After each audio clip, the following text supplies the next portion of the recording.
Hello, good evening, everyone. Again,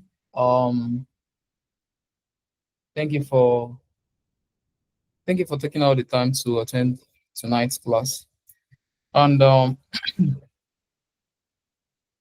yeah, if you have been here from day one, well done. Yeah, if you have been here from day one, well done. And if today is your first time, my name is John, and I'm your instructor. And for the previous classes, you can find them on the YouTube channel. Just search for Dive Africa and you have access to every other classes that we had. And before we proceed, Joshua, class captain, is there anything to say before we proceed? No, sir. Good evening, everybody. All right, good evening, Joshua. Okay, also someone pointed out that they were having challenges submitting before the due time, and I want to confirm if there are other learners that were affected. This is a good time to indicate if you were affected or you try submitting your assignments and you're unable to submit before the due time. Please indicate. Okay.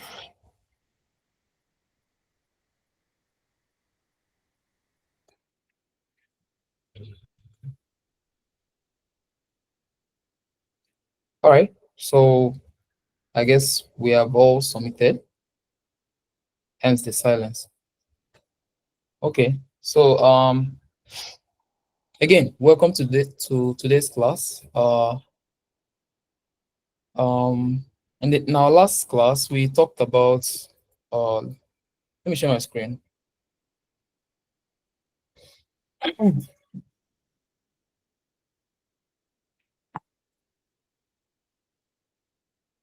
All right.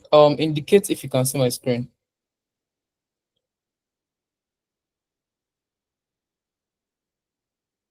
Okay.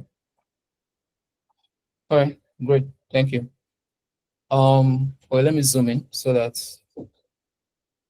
let me zoom in.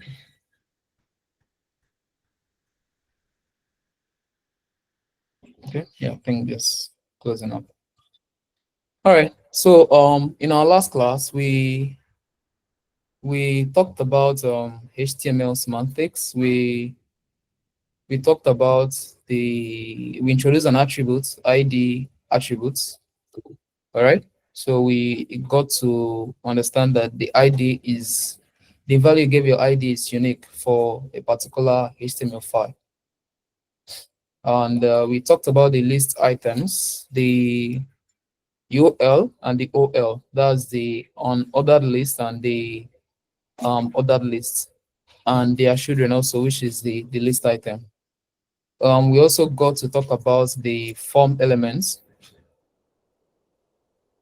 We also got to talk about the form elements, which is the inputs or all the elements that are responsible for retrieving informations from the user and accepting users' inputs on a particular web page or public page or website, right? And we got to see what the roles put in place under a form element. We did several inputs. We talked about the text inputs, the email inputs, the radio, the text area. We have a lot of them, right? And I advised us to, on our leisure time, go and do some research on other input elements or the form elements that we have, because we will not be able to cover everything in this class, but at least we'll try as much as possible to give you the basics and the hints. And after the form elements, we also talked about the CSS selectors, the ID selector, the element selector, the class selector, and also we talked about the universal selector, which is asterisk. And we also discussed the remaining part of the box model. Remember, the box model is entails the content of a particular element, the padding, the border, and then the margin. So these features, all together sums up box model. So I think that's basically everything we talked about in our last class. And yeah, before we go into proper in this class, I would like to remind us that um, attendance is very, very crucial, right? And also your assignments, very, very crucial because they play a major role in seeing you through the next stage, which is the bootcamp. Okay, and other contributions are also really, really going to be appreciated. And I told us that if we have any issue, we should, point that out or, identify or just, drop a question on the Slack channel. But so far, since our last class, I didn't see much questions. So somehow I felt like, okay, we all understood everything. And but I really deep down hope that we got to ask questions because we can that's the only way we can get to know other areas that we didn't touch up on or other things that we have discussed, and have some interesting session on the Slack channel. All right, so for this class, there's something I'm going to do to my screen. I want to do a split screen. So this is how I normally code so that I can have two separate views. So first of all, I'll close this guy. This is my Explorer. I'll close this guy out, and to do that, on your VS Code, just do Command B. It's closed. To bring it back, you can do Command B also, in case if you're wondering how I close it, right? But then that's not the case. You can close it if you want. You can leave it if you want. It doesn't affect anything. So, but for this class, I'll be closing it out, and then I will click on this icon here. I'll just click on my styles of CSS, right? And then click on this icon here just to have a split screen. So I want to have a split screen. So this side is my HTML and this side is my CSS. So in case you're wondering how I did it, I just, pointed that out. All right. Yeah, let me start my server. So I believe we all have our VS Code open by the side. And yeah. If you have any question through the course of this class, please do well to ask them. So this is where we stopped last, right? This is my VS Code, and oh, sorry.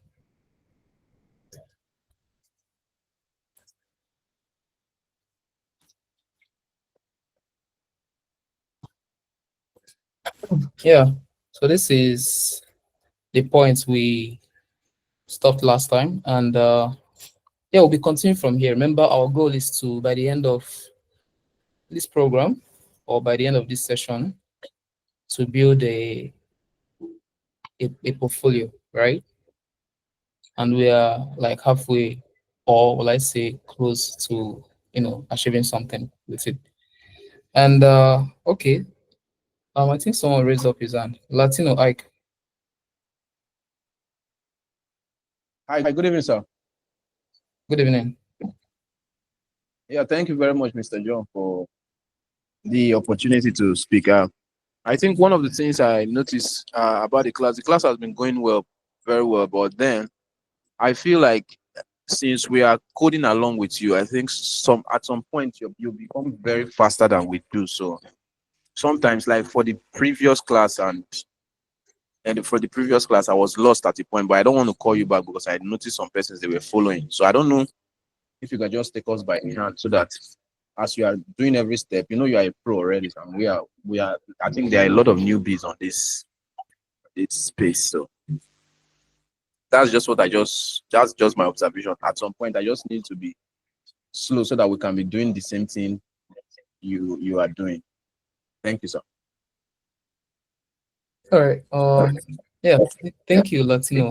For pointing that out. I mean, it makes sense to try as much as possible to carry everyone along, right? But then another part of it is that's why we have this recording feature where we are urged to still revisit whether we followed along through the class or didn't. We can still revisit and recall what was done at a particular point in time, right? But then please just feel free to stop me at any point, just to in case if you're not getting a particular point which I am, right, just feel free to like indicate. I'll be happy to reiterate what I just said. Okay, sir. And Okay, then sir. about speed, right? I have to factor speed in. Okay, I have to factor it in, but I try as much as possible not to be very fast with it, right? But then why I'm doing it is because we have a curriculum we are following, and we have a target. We have a particular course or particular topics that should have met or discussed before a particular time, right? So sometimes I might try as much as possible to cover that up and still leave in the basic details so that when anyone revisits the video, they can be able to catch up. So yeah, thank you, Latina, again. Thank you for pointing that out. I'll try as much as possible to be a little bit how will I put it? Yeah, I think I just answered that already. Thank you. Yeah. Then finally, sir, sorry, sir, one more thing. Then the videos that are uploaded on YouTube, I think the front end classes should be added to each video so that we'll be able, because the last time I had to start watching one after the other before I was able to get to the front end. Like something should separate all the videos, because I noticed all the videos are the same YouTube page. So if the person that is saving it should just make us know that this is the front end class, just to differentiate it. I think the first class they did something like that, so it was easier to locate the first video. But subsequent ones, I think it is not like that. Thank you, sir. Yeah, I think that makes a lot of sense. Yeah. Yeah, we'll do just that. Thank you for bringing it up. Okay. Thank you, Latino. Ike. Drivers. Okay, good evening, sir. Can you hear me? Yes, I can hear you.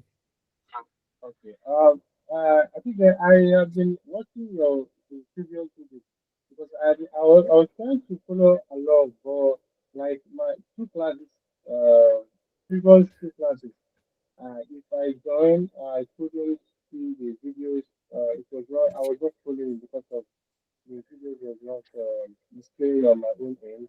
So I let it then later I have to go and watch the previous. Drivers, sorry for cutting you short.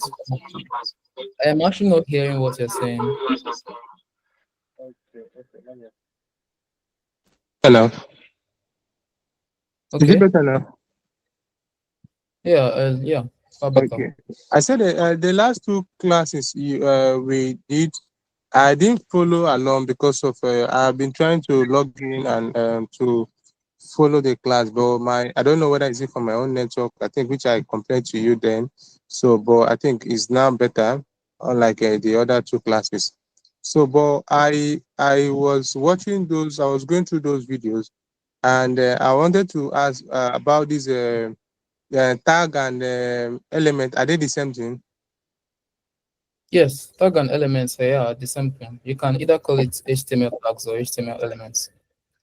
Okay, and also we have to try to get the basis for this class and attributes. I don't know, because it's like there are many attributes, many classes, and many elements for us to comprehend. Yes, correct. There is many attributes, there is many elements, and I'm going to be real honest with you. As I'm speaking with you, I don't know the elements, right?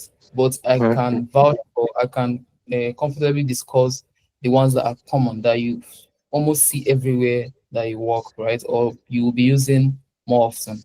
So, but the best thing to do is to you definitely not get you're definitely not going to use all the elements, right?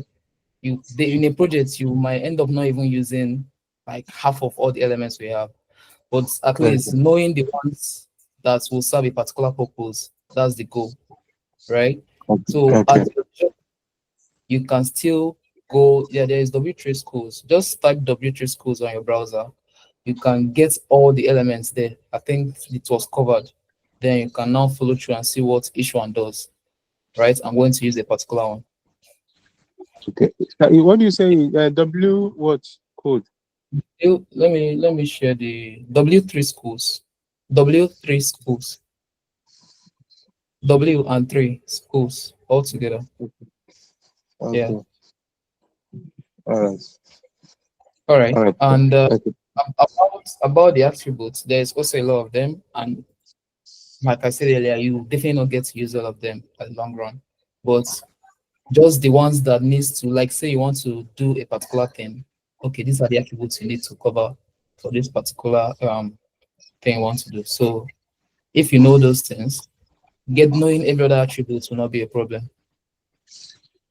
Okay. I think the main key here is for one to learn the attribute, the class, and the element. I think those are the three things. If one could master it, I think any other thing could be easier, right? Yes. Yes, that's Okay. correct. Okay. Thank you. That's what I want to share. All right. Thank Thank you. you, Jairus. Okay. Yeah. Ogunyemi Israel, you have your hand raised. Yeah, good evening, John. Good evening, everyone. Good evening. My question is on the last assignment.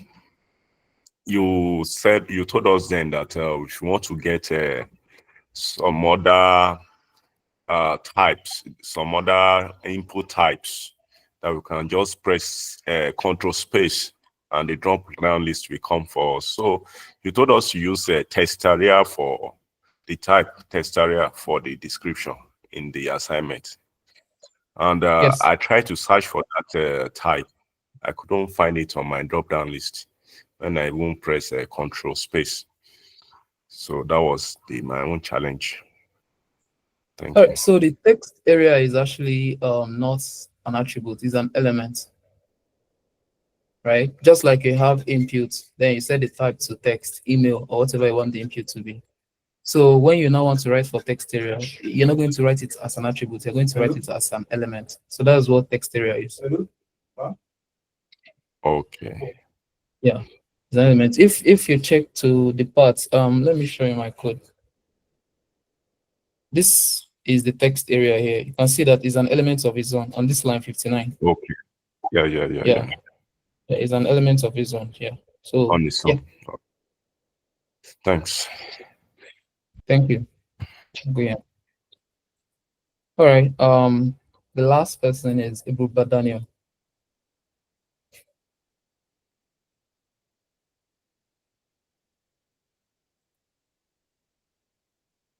Ibuba Daniel, you have your hand raised, and if you're talking, I'm muted. Oh, okay.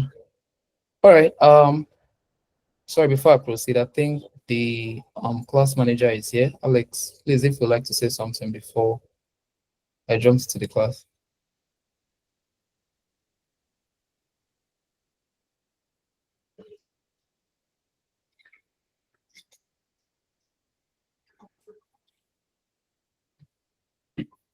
Okay. Alex actually dropped a link for attendance. Please check this meeting chat box. You will find the link, the attendance link. Make sure you fill it. Okay. It counts for your scores and points, right? Please make sure you fill your attendance form. All right. With no further ado, let's jump into today's class. All right. Before we proceed, I want to introduce one more element, right? We have talked about the list element, the form element, and we also discussed ID and everything, right?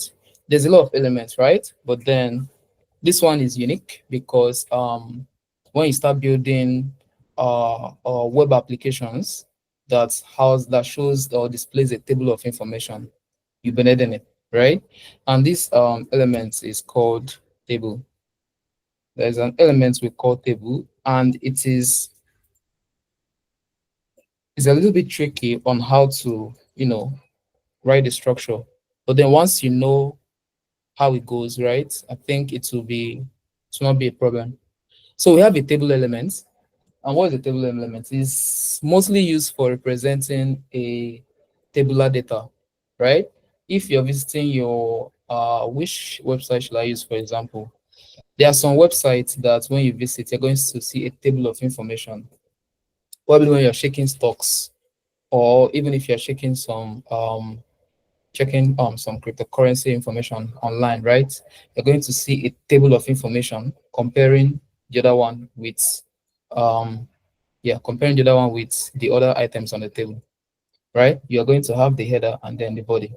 So for table is divided into two types, right? I wish I can get a sample here.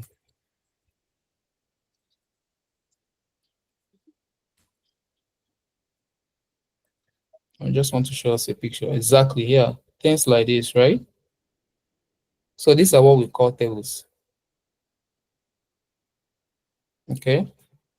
There's a lot of way you can represent your own or write your own, okay? This is what we call tables, okay? So how to get to write this particular element is you have to use the table elements. And inside table elements, you can see that, let's use this one for example. Which one should I use for example? Now, if you check out this one, you see that there is a head, and the head is one that contains the label or the title of each column, right? Table are demarcated into rows and columns, right? So this is a row, and this is a column. The horizontal is a row, then the vertical is the column. So we have like 4 items. We have rank, name, points, team. Then these are all the items under this table. Now, how to represent this in HTML is using this element. And then inside this element, because we have the header, this is how we represent the header.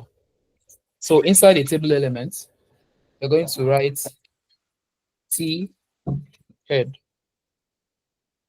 Yeah, open and close it. Sorry. We're going to write T head, open and close it, right? So this T head is just a wrapper that contains all the header elements of your table. The T head means table head. The T is for table, then head, yeah, is the table, the head of the table, right? Then inside we are going to have TR. TR, open and close. Okay? TR means table row. Then after TR, inside of TR, you're now going to have TH.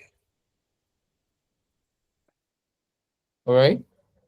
So this is how to write the header elements or the header content for our table. First of all is the T head, that's the table head. Then we have the TR, that's the table row.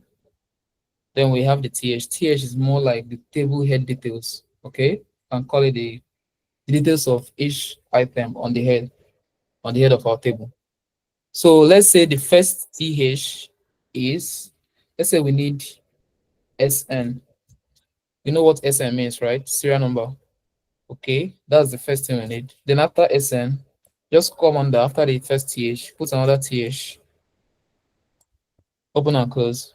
Then let's say we need the name of the person, or it shows the name of the person. Then after name, the next one is going to be another TH again, the age. Then probably before the age, when we want to display their email, TH, no, email. All right.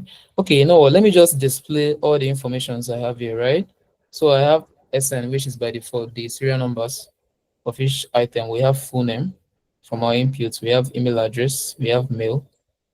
Oh yeah, we have email address. Then we have gender. TH. Remember, these values can be anything depending on the UI you are trying to implement, right? But for my own scenario, it is name, email, gender, and age. Okay. And yeah, probably we might end it up with message TH. Open and close message. All right, now after writing this, let's just check our results and see what we have there.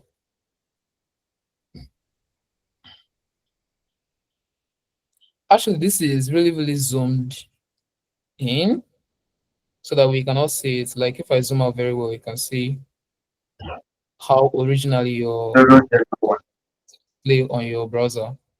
But then for the purpose of it being visible, even when we are watching the recorded video. All right, so this is SN, name, email, gender, age, and message. That's our thead. Okay, now let's try and add the body. Let's add the body. Now this is just the head. For us to add the body of our HTML of our table, just this part, the other items under this table, we are going to create another element called tbody.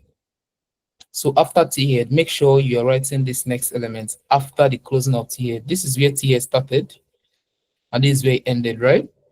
So after here, just hit enter, then write your tbody. Close. Tbody. Tbody means table body. Okay. So inside your table body, we're going to have our tr again. Just like the way it is on our header. We are going to have our tr, open and close. Then inside our tr, remember that tr means table row. Okay. Inside our tr, we're going to have td. You can say 1. So this td means table details. So instead of th, it is now td, right? When we use th, it's just telling the system that this particular detail is for the header. So the system is going to treat that particular detail as the header, right? That's when you say th. But when we come inside the body of our table, right? Instead of th, it's going to be the td. That's the table details. Now, I am going to stack these table details. The values I'm going to stack here is going to be exactly the way my header is labeled, right? Remember, on the first item on my header is SN, and SN means serial number. So the first item on this table, the serial number of the first item is going to be 1. So now I set the value of the first one to be 1. Now the next one, next TD, is going to be the name, right? The name of the person can be anything, right? We can use, for this scenario, John Adibe. That's the name of this person. Then the next thing here is the email. Please make sure you stack your details according to the information I have on your header. So the next information is the email, right? So we have our TD again. TD means, yeah, let me write this in. TD means table details. John XYZ at example.com. Okay. Then the next thing after email is gender. So after your email, TD, gender is male. Then age. Yeah. Age can be, let's say 50. Male. Age. This. Then the last one is message. TD. What's the message? I am a front-end developer. That's the message. Might be dot in case. I mean, this is not compulsory. I'm just trying to signify there's more information. Now, when I go back to my browser, and let me just close this thing out. Refresh. Now you see that how the information is stacked, right? SN1, that's the first item. Name, John Adibe. Email, John. Yeah, the email. Gender, male. Age, 50. Message, I'm a front-end developer. Now this is looking stacked because I zoomed really in. Now if I zoom out, you see, I'll still make it to be full screen, okay? So now let me have another item. Now for me to have another item, like another item in this table, I will just, duplicate this TR. I'll have another TR. Everything is going to be inside the tbody. I'm not creating another tbody. Just this one will serve. Okay.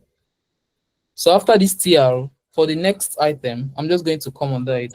Then another TR. Remember, TR means table row. TR, then close it. I can just finish this thing now. Remember, the information you have in each item is going to be stacked according to the header, what you have on the header. So since we already have 1 as our SN, that's the serial number, the next TR is going to be 2, right? Now this person can now be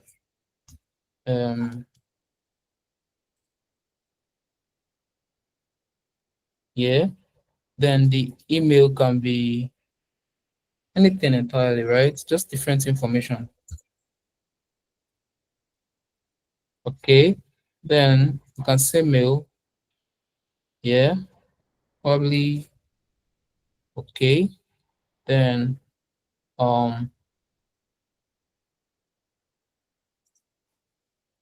yeah, you can have this. Then another TR. Let me just make it up to 3. Another TR. Open and close. Then inside of it, you're going to have your TD, remember. So this is the third item. So this is going to be 3. And then I'm just going to like automatically complete the next informations, right? So this person can be John. Let me say Jen Doe,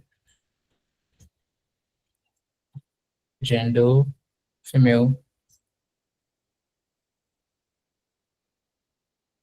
I'm a UI designer.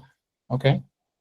And when I go back, you can see as all the information is start, right? We have 1, which is John DB, and the information. We have 2, Elon Jason, email, gender, age, and message. Then the third person, Jen and Doe, example, then gender, age, and then the message.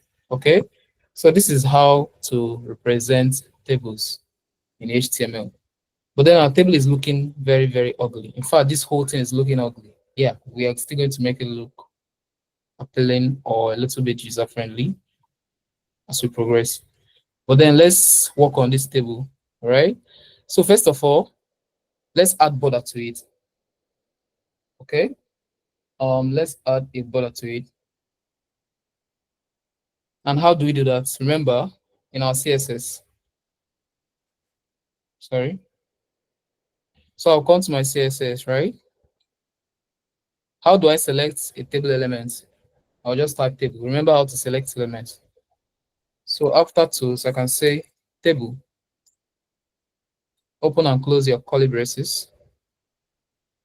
Then we can have a border. If we remember how to do this border thing, just set the border. We need 3 parameters, right? Which is the border width. You can see border width, we want px.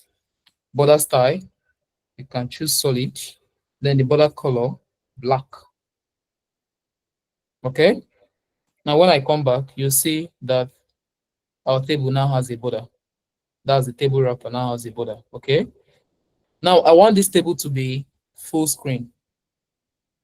I want this table to be full screen. I want it to get to this far right of the page, right? I can say width. I know I've not introduced this property, this CSS property yet, but yeah, it exists. There's a CSS property we call width. This is just to give a width to your element, right? Can say width, then we can say, let's just say 50 px. 50 px. Now it says it's going to shrink, right? Now if I reduce the width, let me reduce the width to be 10. Remember that it was here. If I reduce it to 10 px, well, it's supposed to go smaller, but because the table is not. But I want it to be full width, right? And I don't know the actual pixels of this particular screen on the horizontal axis, right? So for me to make it to take full width without knowing the actual pixels, I'm going to use another unit called percentage. So instead of saying px, I'm going to set it percent, right? And this time I'm going to say 100%. So if I say 100%, you can see now it takes the full width of the screen. Okay, takes the full weight of the screen. So yeah, that's basically how to make your table take the full weight of the screen. And also that's how to use this percentage value. It's not much you're going to use 100%. You can use other values. You can actually say 50%, right? It's going to take like 50% of the screen. You can say like 75%. Yeah, it's going to take like yeah, in 4 places, right? It's going to take like 75% of the screen. But for this case, we need to be 100. Okay. Yeah, back to 100. Now on the example we had earlier, let me see if I can reopen this. You can see that each of these items or each of these information has a border, right? You can see that it's not only the table that has the border that's covering it. Each cell has a border. What we call cell is each col and row, right? Each item in a col and row is called a cell for HTML. I mean, if you're familiar with Excel, we can identify why we call it a cell. Then I can come down and say th. Remember the th, right? Which is this. And come and say th border. I'll just finish it up. Border 1px solid. Now if I go back to I can see that all the th, like all the items on the header, has a border now. Okay? Because I said th, and where's our th? This is th. That's the table head details. Okay? So each of them has border. And I also want to apply this border on the TDs. The TDs are the details inside the body. So I can also come under and say TD, apply the same border. 1px, solid, and then black. Now when I go back, you see that everything now has a border, both the table head details and then the table body details. They all have border. Now there is a CSS selector I want to introduce, right? You can see that. See, one good thing about writing a clean code is making sure you don't have a repetitive code, right? You can see that we have border 1px here, still same value. The value is 1px solid black. In th we have it again, border 1px solid black. In td we have it again, border 1px solid black. I mean, this works, right? But then at the long run, you definitely find a need to make sure that you don't duplicate or write repetitive code. Okay, so there's a way we can select this in our CSS and just declare it on a particular just one declare or just one selector, and it's going to affect in every other element that we're targeting. Now, how to do that is, remember, we apply this border width on table, we apply this border style, we apply it on table, apply it on th, we apply it on td. But I don't want it to be just 1 1 1 1 1. I want to group it together and then apply the border once and for all. Now, how can we do that? Now let me come under here. I want to do it before the table. There is a CSS selector where you can select multiple elements or multiple IDs or multiple class. And how to do that is just using the comma, just applying comma after every element that I select. So if I want to select both table, th, and td and apply a style to it, I can say table first. Sorry. Table, comma, th, comma, td. Okay. Now I can now open and close my curly braces. And see what I did here? Table, comma, th, comma, td. I'm telling my CSS that apply whatever style I'm going to put here, all the declaration, all the style declaration I'm going to put, apply it to all these 3 elements. Now I can add more elements actually if I want. I can keep adding. I can even add a class. It's not only restricted to elements. I can say a class. Remember how to select class, right? Use dot to select class. I can select class skills. I can say tools, right? And then still go ahead under my curly braces. I will now say border 1px solid black. Now, since I've done this here, I don't need the td anymore. I don't need the one on th anymore. I also don't need the one on that table, right? Because I specified table here, so which means writing it here again won't change anything. So once I've done this, I will save. Now, when I go back, you will notice something that it didn't change, right? It's still like CSS applying for all those elements. Okay. So yeah, and I applied it for skills and tools too. So let's see the border affected skill. Yeah, you can see that these are tools, and there's a border here, this black border. Now, if I remove it, let me just remove tools here. Remove this comma. Oh, I've not saved. Save, come back. You can see that that black border have disappeared. Let me also remove skills. I don't need to apply for skills. You can see that it's showing for skills. This black border here. Move the one for skills. Come back. Oh, I actually gave my skills border here. You can see that it overrode because I added skills here. There's already a border here, but CSS reads from top to bottom. That's how CSS reads your styles. I gave it a border here, so using this one. But when it was reading my CSS file and coming down, notice that I actually added another border for the dot skills here. So instead of using this one that I gave it initially, that's the skills, it's going to use the last one. That's why it's using this. That's the last one. But then when I remove it, these skills,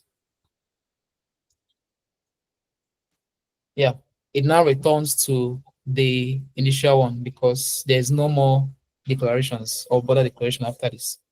So it's good to also know that CSS reads your file from top to bottom. So if you want to overwrite a style, you can later on at the bottom of the file, you can write whatever I want to write. So it's going to overwrite the one you gave it earlier.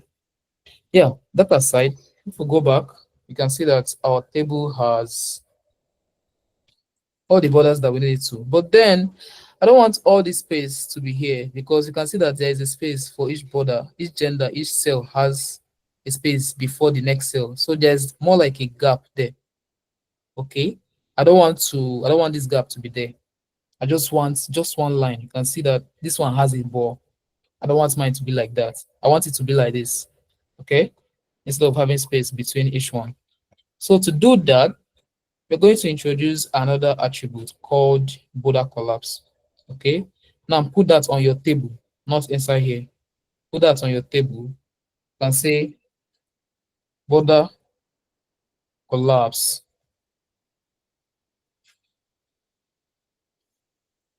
Yeah, border collapse, then collapse. Just type border collapse, then set it to collapse. Now, when I come back, you can see that my table has a what will I call it? My table, all the borders are now joined together. So that is how to make that work. Now, you can see that all the items on my table are like tight, right? There's no space between each one. There's no space between each look at the top, look at my email. There's no space on the top or the bottom. The same thing with all the items in the cells. There's no space on the top or the bottom. Now, remember how to do that, right? Using padding. We can just select only our TH and our TD. We don't need to apply it in the table, okay? We need to apply it to the one that contains this content. And the one that contains content is the TH and the TD. We can just come and say padding. Let me say my padding should be 10px, okay? So for all the TH, that's the table head details, and all the TD, that's the table body details. Apply padding 10px to all of them. Now when I come, you can now see that everything is now well spaced out inside each cell. Okay? So yes, this is how to work with table. Now let me just do something extra. I want all the table row to have a particular color. You can look at this one here. Rank, name, points. The table head has green. Let me just apply a color to my own table head. That shouldn't be a big deal, right? Remember, we have T head here. So just call your T head in your CSS. That's table head. And set the background color to, let me say, green. Green. Now you can see that all the background color is green. For the table head, actually, is now green. But black is not really compatible, or it is not, how will I put this in English? Yeah, let me just give this thing white, actually. The black is looking off. So all the TH, that's the TH. I can just call TH separate. TH color white. And when I come back, yeah, all my TH now has a color of white. Yeah, so that is it for using table in HTML and, you know, applying colors to it. So any question before I proceed?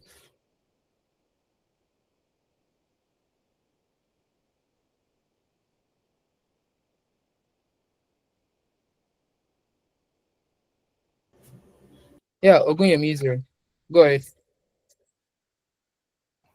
Okay, my table is giving double lines. Double Yes. lines.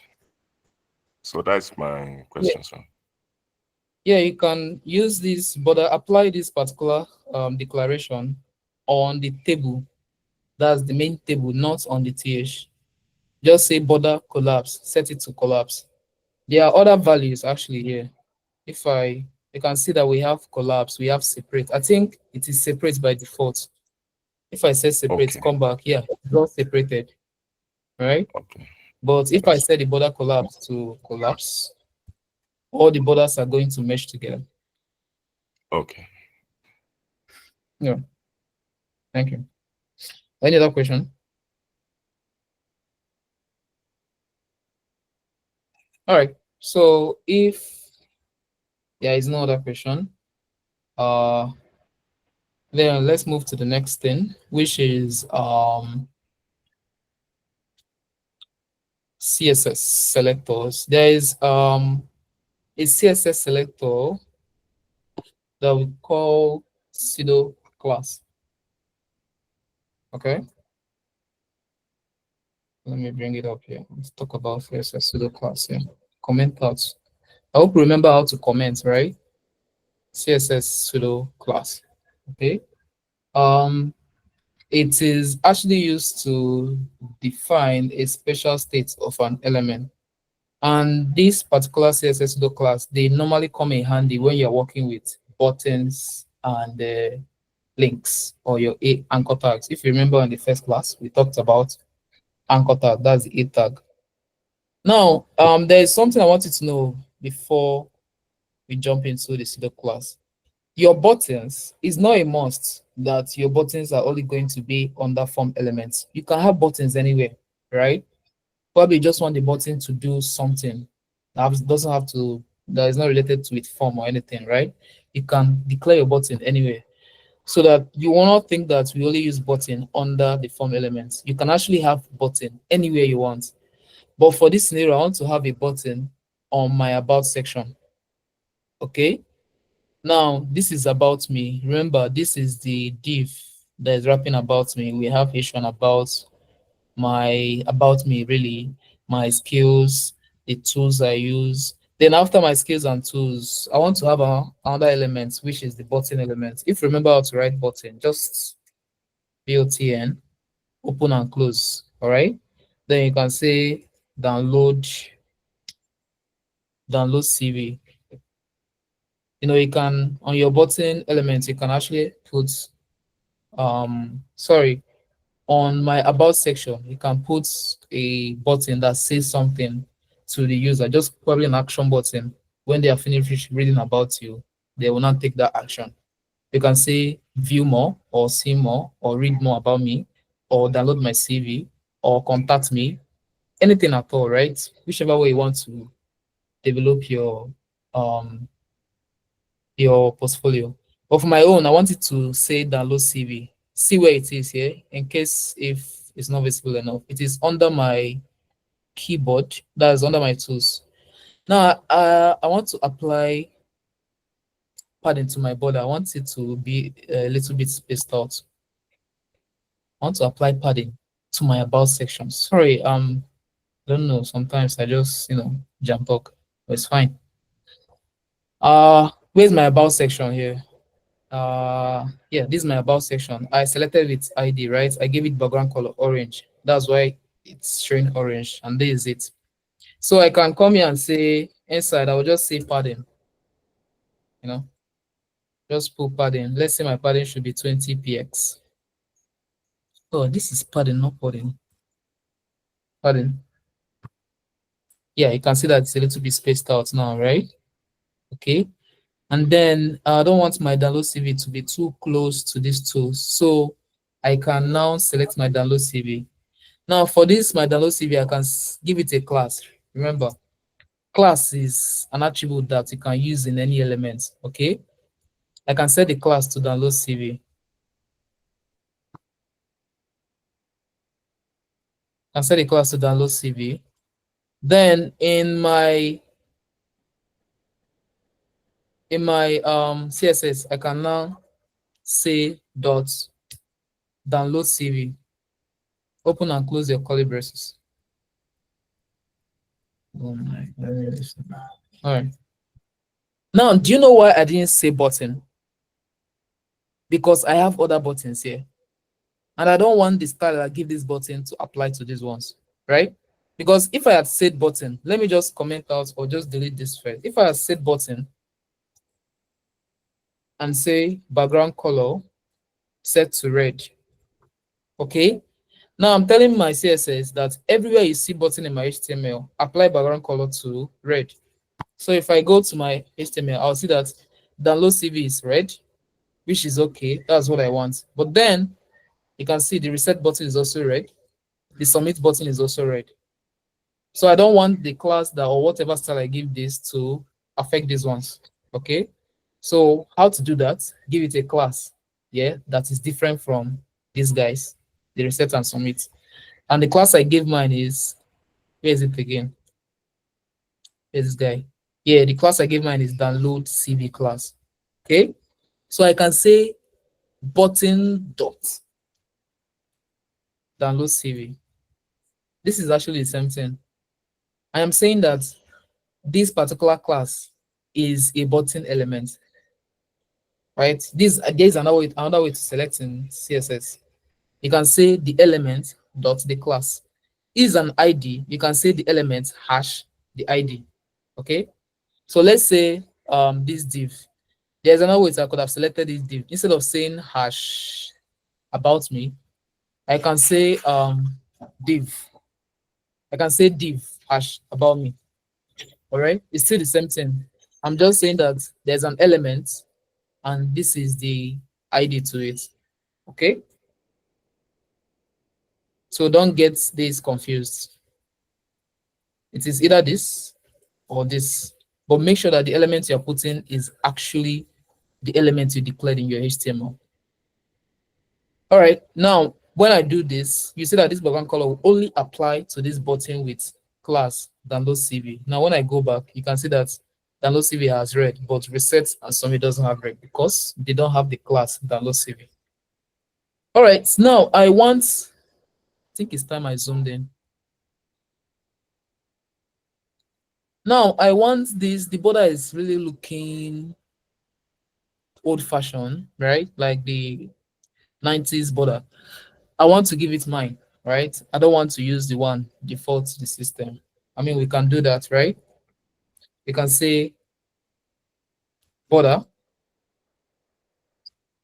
Sorry, just border. Then you know how to do it, right? 1px solid and then black. Sorry about that. 1px solid and black. Now if I go back, you see that yeah, it's a little bit neat, right? Okay.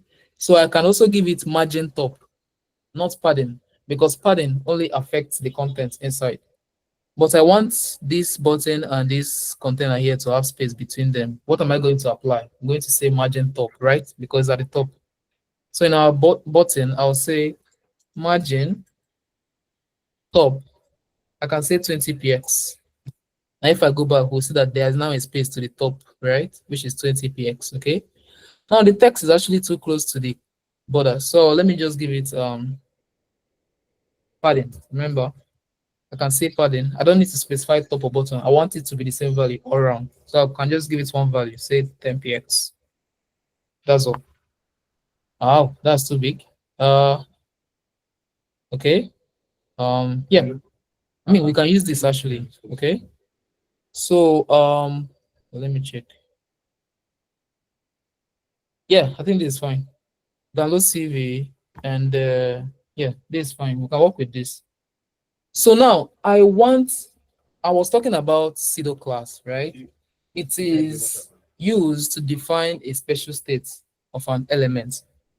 Now there are several states or pseudo state that we can, capture from a button element. Not only a button element, all the elements, but we're going to use a button, for example.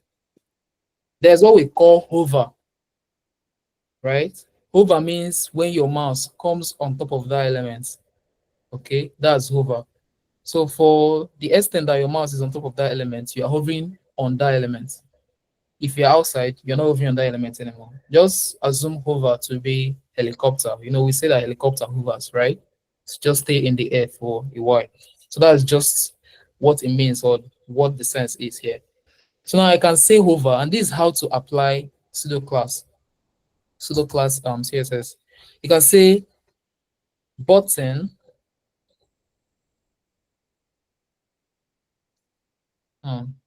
open and close my curly braces. Okay, so I'm just doing the same selection as we have here, but I want to apply a pseudo class of hover. And how do you do that? You're going to put a colon immediately after. There's no space. Don't give a space and put a colon. Immediately after the selection ends, use colon, then type hover. Okay, this is the selection. Where it ends, put a colon, then type what? Hover. Don't make mistake with spelling. So in the declarations part, we are going to say background color green. So I'm telling the system, anytime I hover on this button, set background color to green. Now when I go back, it is red, right? But then when I hover, it changes to green. Hovering, my mouse is on top of it. Now if I leave, it's red. If I go back, it's green. Okay? Red, green, red, green. I can do a lot of things with this hover effect. Okay? I can actually say when you are hovering, the color should be white. Okay? By default, the color is black and the background color is red. Now, when I hover, you can see the background color is now green and then the color is white. I can actually affect the border too. I can say when you hover, border, I just want to change really the color. Border color should be, which other colors do we have? I think I'll just use white. White with. Why I'm specifying only border color is because we already have border width and the border style, right? So there's no need writing all these things again. I'll just say I want to change only the color. By default, it is black, but then when I hover, it's going to turn to white. Now, when I come back, you can see the text is white, the background color is green, the border is white also. When I leave, it goes back to the default. Okay, so there is another pseudo class for button. The same selection, button,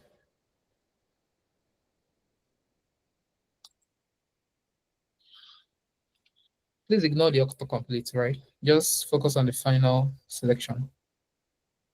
Yeah, the same selector, button.download CV.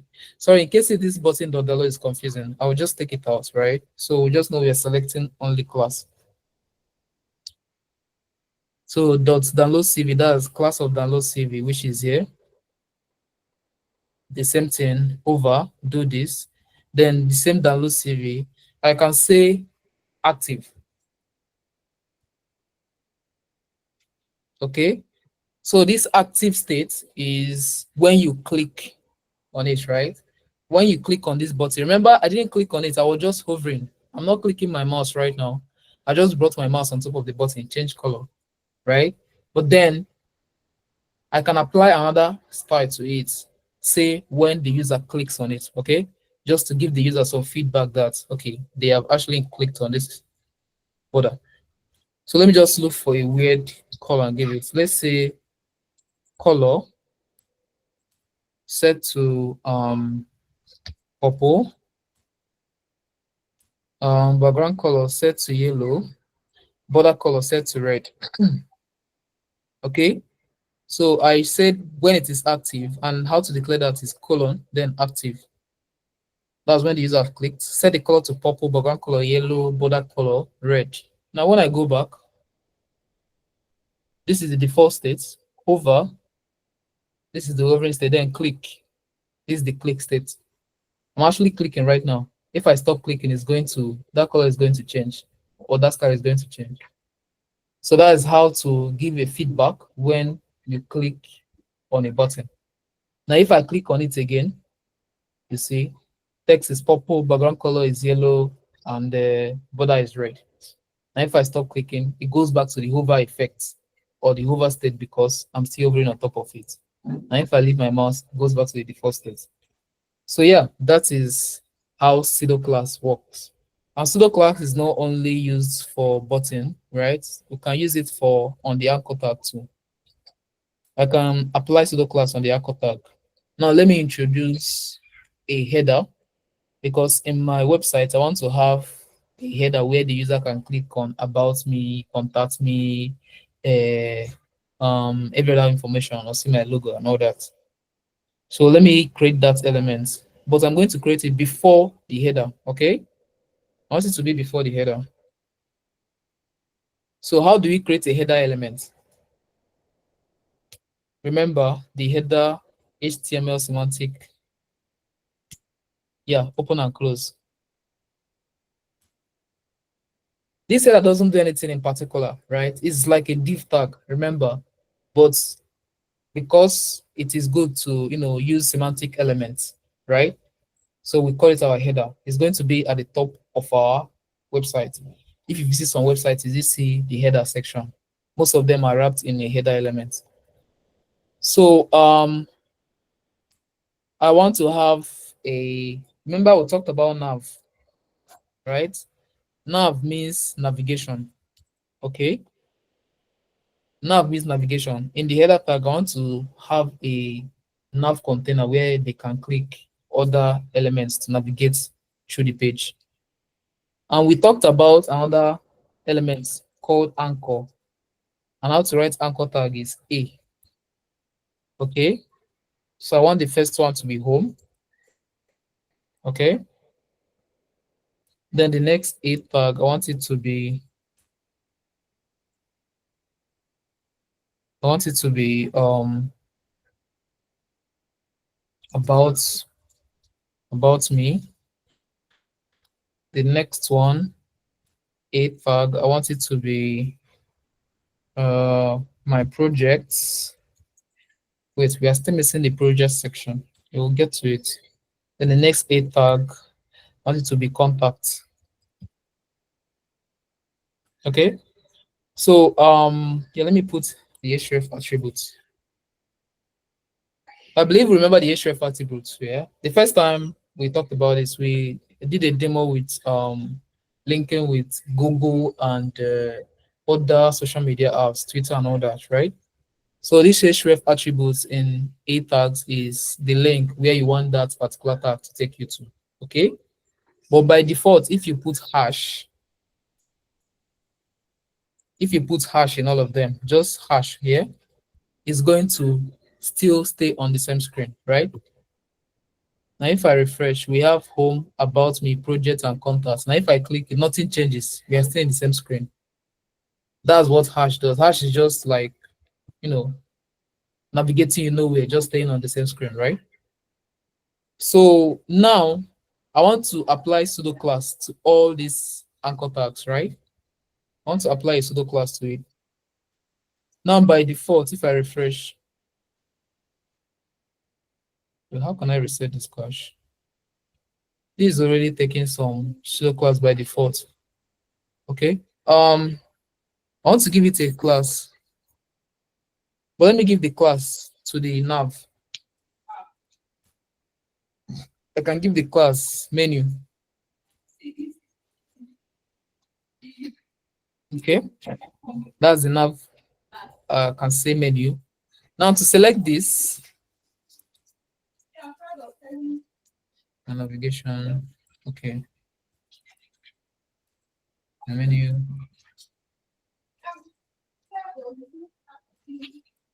And many styles. Okay.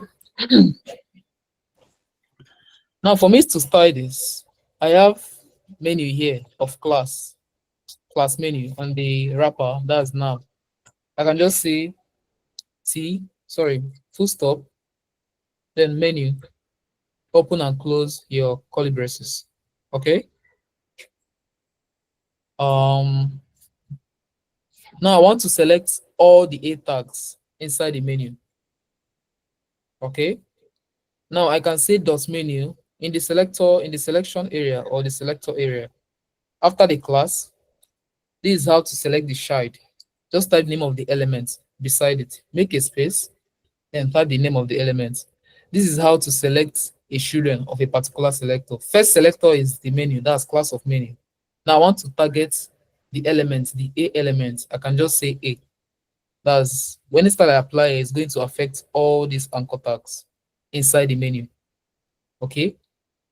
This is how to select it. If it was button, I can say button or anything at all. I just want to select what is inside that menu. I'll give a space, write the name of the element, and that's all. Okay. Now, how do we style this? First, let's give it a color. Okay. Color of let's take black by default. Or do we have gray? No, black. Let's take black by default. Now, when I go back, all my menu items, each of them has a style, black, right?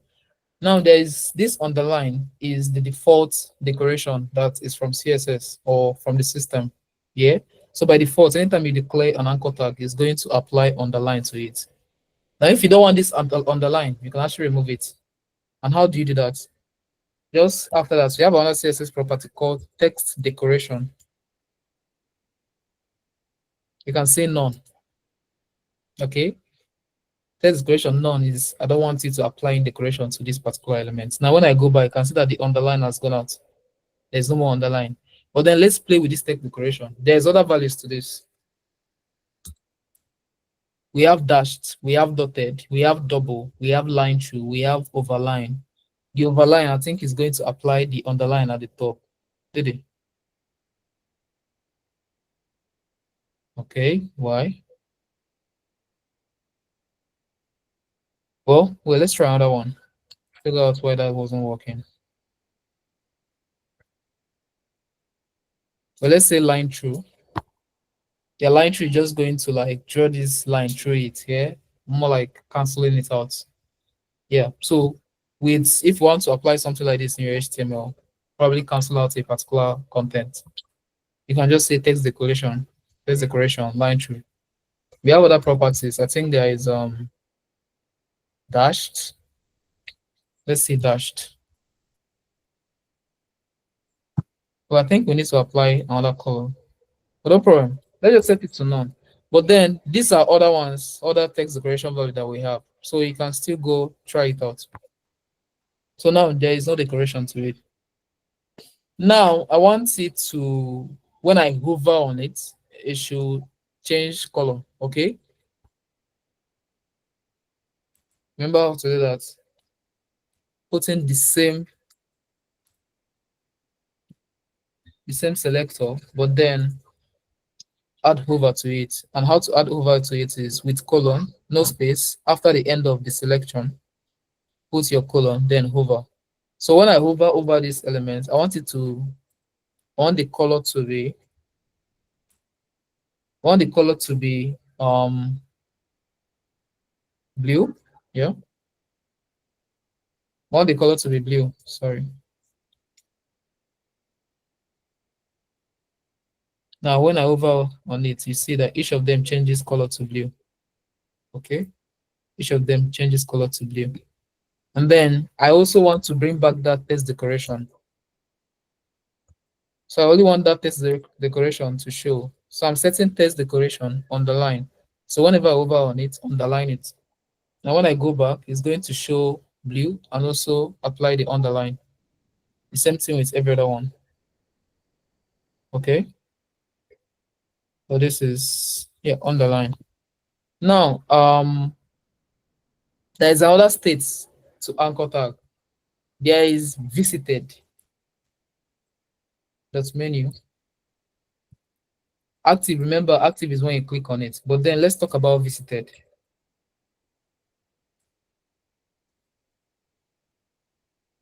So when it is visited, set the color to red.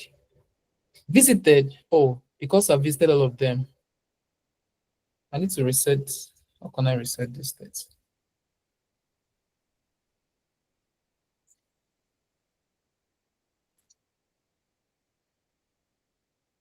Let me see if I can clear the cookies.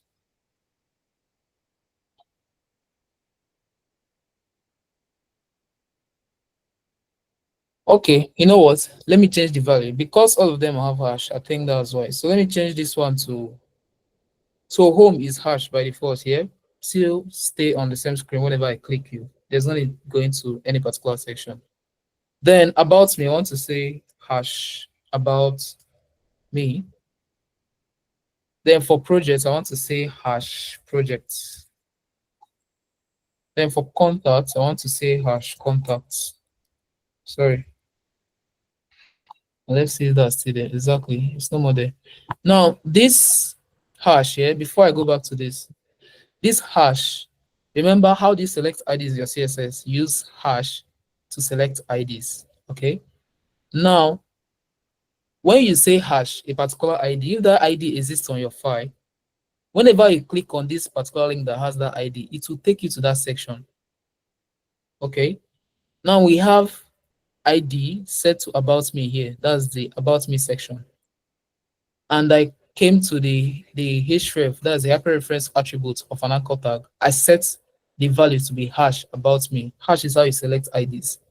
Now I'm telling the system that whenever I click on about me, or whenever any user clicks on about me, it should take them to the about me section. Okay, because of this ID here. So you're just going to listen to any section or any element that has ID about me, the same spelling, going to redirect the user there. So now when I come back, I refresh. This is about me here, right? I need to give this thing padding. I want it to be way down. Where is the, okay, let me give the email. Let's just do a short inline style. Remember inline style? Just call the style attribute, then call the declaration. I want to give it a margin bottom of 50 px. Yeah, I want to give the space down here. Okay, back to, we are trying to test two things here. We are trying to test when we click about me, is it going to take us here? Is it going to bring up this section? And also, is it going to change to red? Visited means, sorry, visited means that the user have clicked on that link and have visited that link, right? Before I do this, there is something that Google does. I don't know if you have noticed it. Like, what will I search on Google? Class. Yeah, you can see all these links on Google, right? They are blue by default. Okay, like each of them, these obvious ones are blue by default. But whenever I click on any of them and come back, you notice that it's going to change color. So that's what visited the state does. Now, if I click on this class, next generation, or if I click on this, yes, then go back, you see that the color changes to purple. This one is still blue. So it means that Google set a state here that by default it's going to blue, it's going to be blue. But whenever the user clicks on that link, if it comes back to view, that's going to change to purple. So that is now telling the user that you have clicked on this link, you have visited this link. So that's what the visited state does. Okay, you can see that every other one is blue. This one is obviously purple because yeah, these are all classroom link. Yeah, I do visit here most of the time to see those that I've submitted. So every one that is blue, I've not visited them. But when I click on it and visit the link, when I come back, it's going to change to purple. That's how Google did theirs. So let's do our own. What we did our own is by default it is blue. No, it is black. When I hover, it is blue. But when it is visited, remember we said it's to color red. Now, if I click on About Me, you see it brings me up. It shows the About Me section. But when I go back, it changes to red. You see, it's telling me that I have visited this particular link. Okay. We have tested visited work. Now, is it taking us to the About section? Click again. Takes us to the About section. Okay. So if we want us to take us to this section, this full name, address, email section, what are we going to do? In our code base, where is this form? This is the form that wraps all the input here. Let's call this input ID. So let's call the form ID, set it to contact. Okay. Now it is contact. Remember, hash contact. Make sure I'm making mistake with spelling, else it will not get the correct result. Now I said ID contact.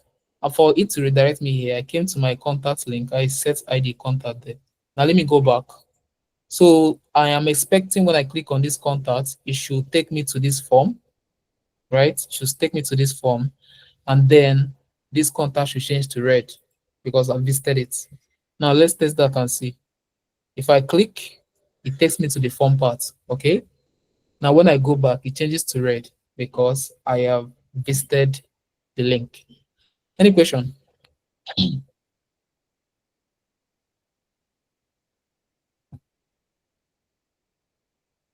Any question?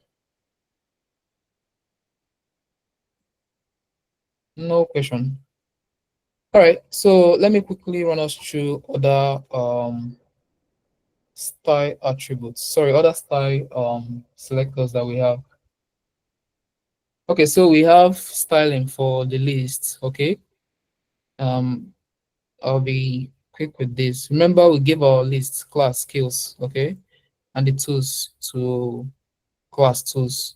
The tools is ordered list, the skills is another list. So if I go back, I can see that by default, another list takes a bullet form. I can actually change this bullet. I can change the state of this bullet, right? I can, if I don't want bullets, I can give it another thing. So if I come to skills, where last time my skills, these skills here. So there's a property we call list type. List type, okay? So by default, it is disk.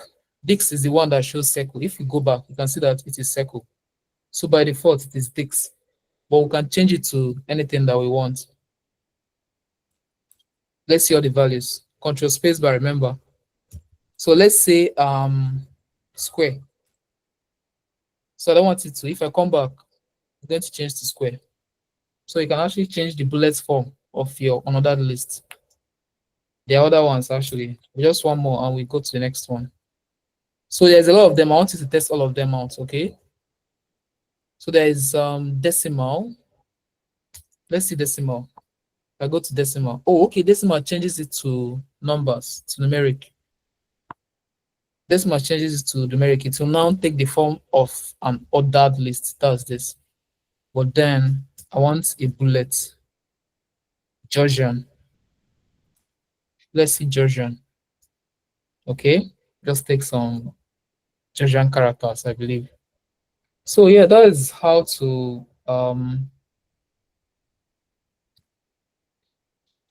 update. Okay, lower alpha changes it to ABC. All right, so let's test this out at our leisure time. List type, then try it on the other, other list styles, right? And see the one that suits us well. So for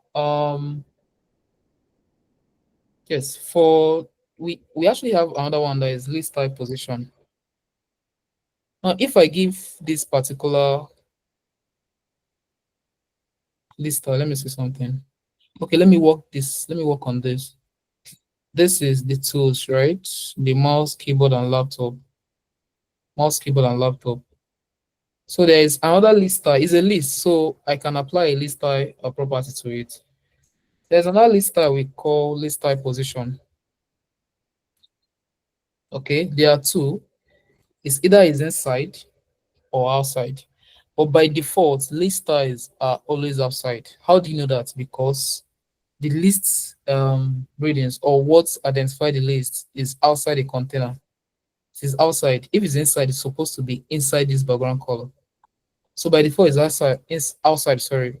But then when I change this list type position to inside, come back, so that the 1, 2, 3 now came inside the box. Okay. Let me change it to outside so you can see. So it's inside, right? But when I change it to outside, if I save, come back, it is now outside the box. So you can actually change the positions of your bullets or the list styles. So we have another property called font size. All right. We have another property called font size. We can apply this property on the text element. Now let's use the about me, for example, right? Now we have a p tag inside this about me. I want to target this p tag, right? I can either give it a class or just use the nested selector and select it. So this p tag is under about me. So I can come here after about me, enter. I will say about me still, right? Then I'll select p. Now what I'm telling the system is inside about me space, there's a p tag there. There's a children and there's a shared element, which is p tag. This is how to select shared elements. I talked about it here. So we're using similar thing here, okay? So we can say font size, right? Font size is used to, express the size of an of that particular text, right? So I can say font size, set it to, let me say 20px. That's a little bit big though, but 20px. Okay, I'm not sure we notice different, but let's make it obvious. Look at the size of this text here. That's the one inside this p tag. Remember, I am a front-end developer. This is it. Now, if I change this to like 50, you can see it's now big, okay? So with font size, you can actually select the, or give a size to your content. Okay, so there's that's for font size. Let me take it back to 20. I think 20 is fine. You can apply this font size anywhere entirely. It's not only for p tags. You can apply it anywhere. You can actually set font size on your body. If I come to my body now, if I say font size to 10, if I say font size 10px, so it's going to apply 10px to all the elements inside my body, because this body is the one wrapping everything here, right? If you remember, it started with body. So when I say 10px, it's going to set everything to 10px. Now when I go back, see that everything is small. If I say 5px, like I want all my text to be very, very small, you can see everything is tiny. Now, do we know why this one is not changing? Remember, I told you that CSS or the system reads your CSS file from top to bottom, okay?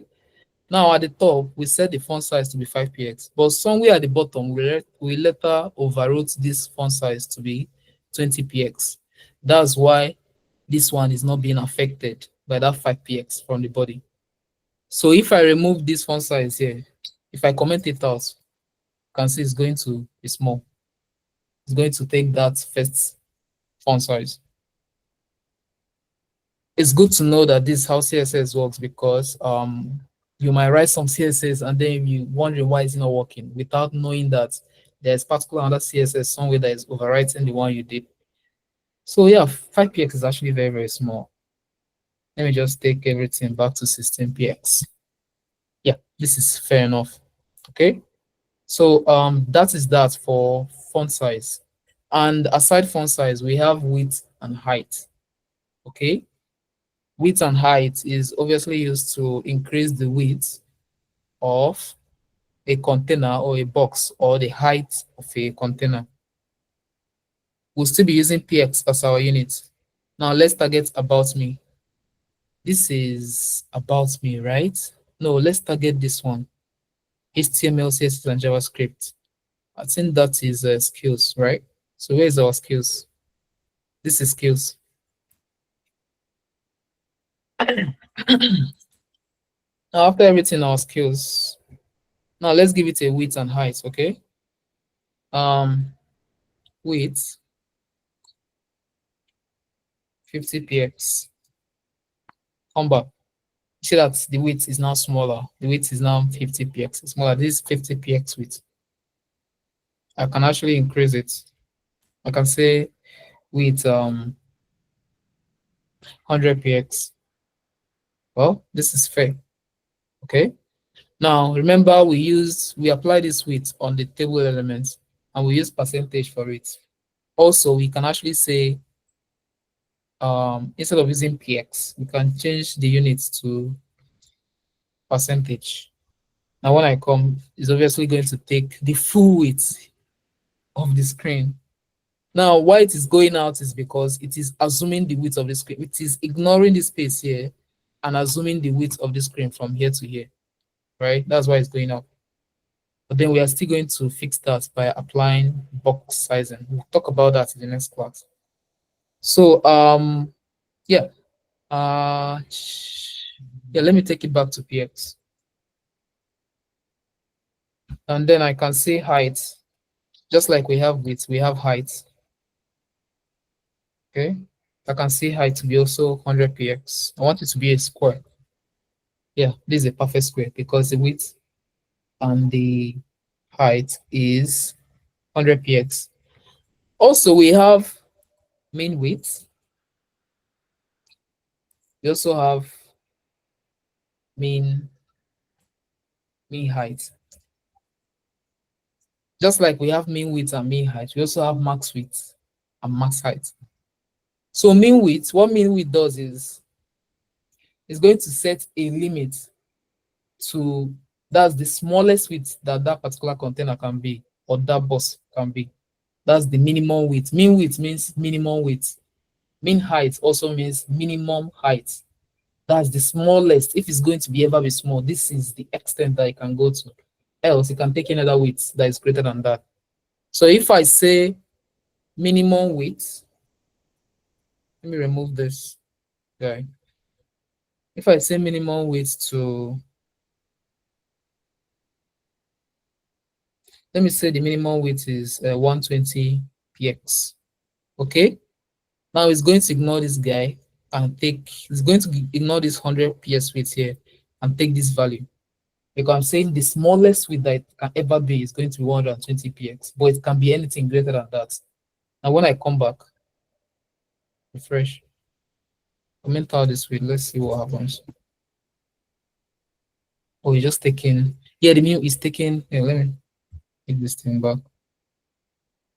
Yeah, I think we're going to work with this when we start adding more content to this.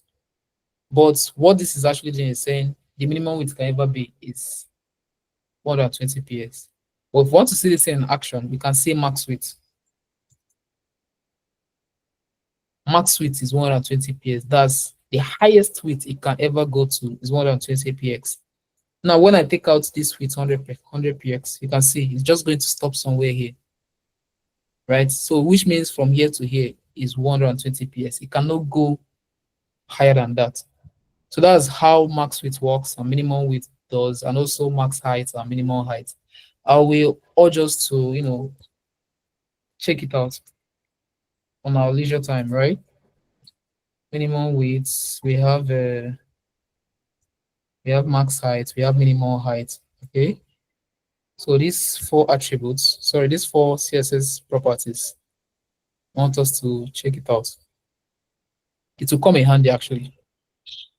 And before we call it a day, there is one more property, CSS property I would like to introduce. And that property is called the display property.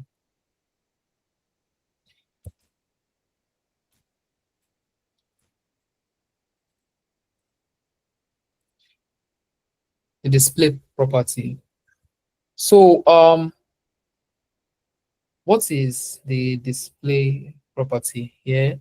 So the display property is mostly used to, for controlling the layout or the elements, the visibility of the elements or the position or how the elements is going to look like in the HTML or in our browser, right? So that's what we mostly use display for. Now, if you remember vividly, we talked about inline elements and block elements, right? You see that inline elements are elements that that stack beside each other, right? Like when you write this and write that one, they just stack in the same line beside each other. We also talked about block elements. Block elements are elements that take the full width, right? Just like div, p tag, all the heading tags, that's h1, h2, and all that, and then the rest of them, right? So with this display property, we can actually overwrite how an element behaves. If an element by originally it's block, we can use display property to make that element become inline. If it is inline before, we can use display property also make that element become block. Okay. So how can we do that? Let me use these two elements for example. These skills and the tools element. Let me just say dot display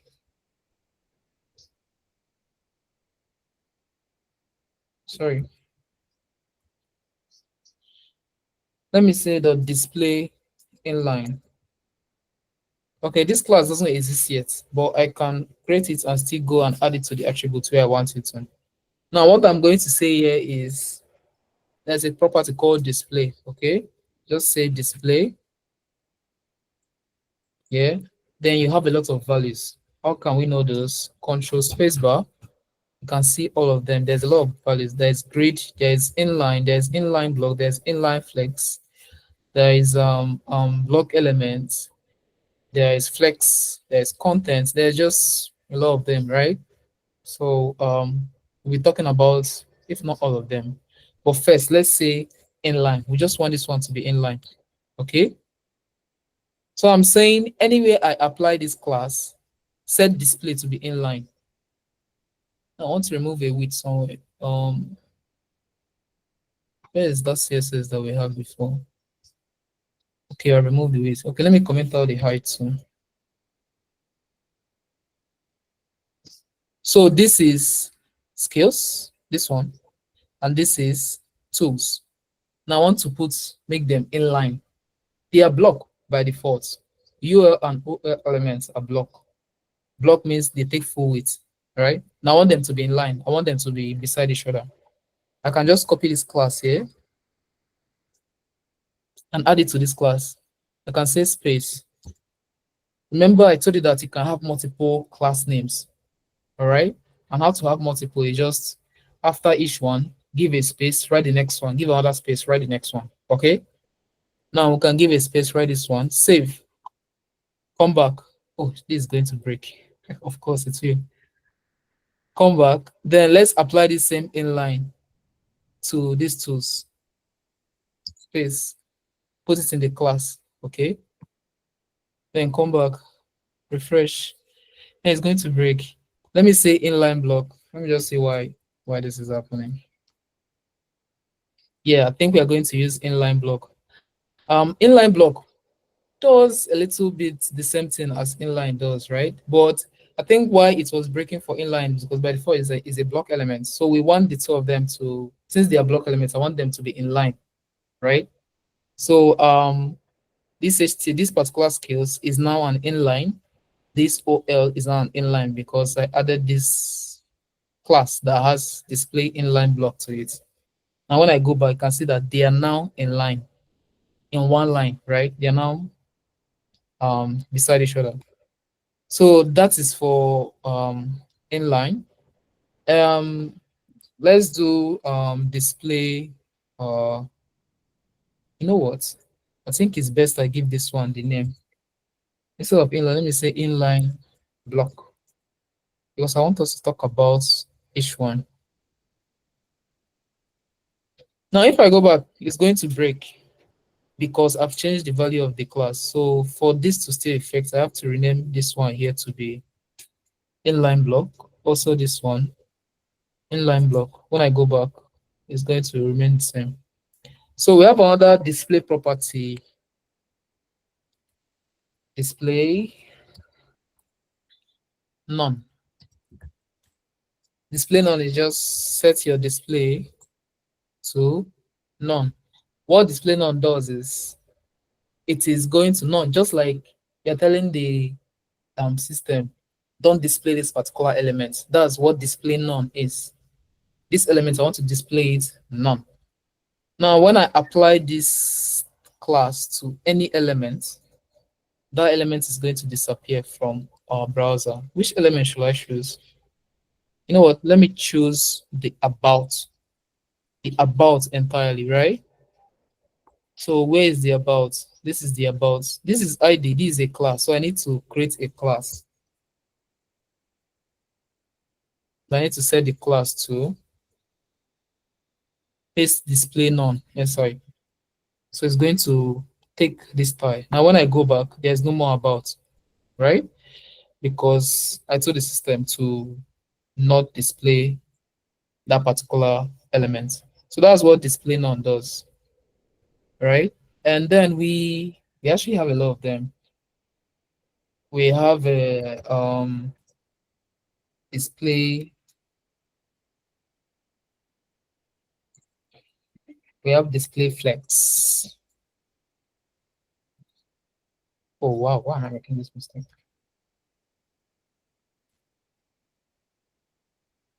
We have display flex. Now, okay, I think I can still talk about this. Now, since we are in display flex here, in our curriculum, we have Flexbox and how to display items in a flex container or in a Flexbox. If you remember sometime, I think it was in the first class or in the second class, someone asked, how do we display elements beside each other, right?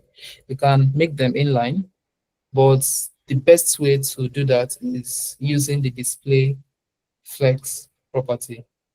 So we are still on that display, but then flex introduces a new approach to it, right? There are other things you have to do for display flex to work. So what is display flex? Display flex is a layout method, right? And then it is used for arranging items in rows and column. It is used for arranging items in rows and column. Now, if I have, after my table, I want to have a div, sorry, I want to have a div that inside this div, I want to have another div, okay? I want to have another div. The first div is going to be 1. The second div is going to be 2. And the third div is going to be 3. This is just what I want, right? And I can give this class to, I just say Flexbox. Remember, you can call it anything. I'm just giving it a name that, kind of relates with the topic we're talking about currently. So in this Flexbox, I can say, let the first class be item 1, sorry. The second class, item 2, and then the third class, item 3. Okay. Inside this Flexbox, we have 3 items: 1, 2, and 3. Okay. Now, okay. Yeah. Now, now let's select dot Flexbox.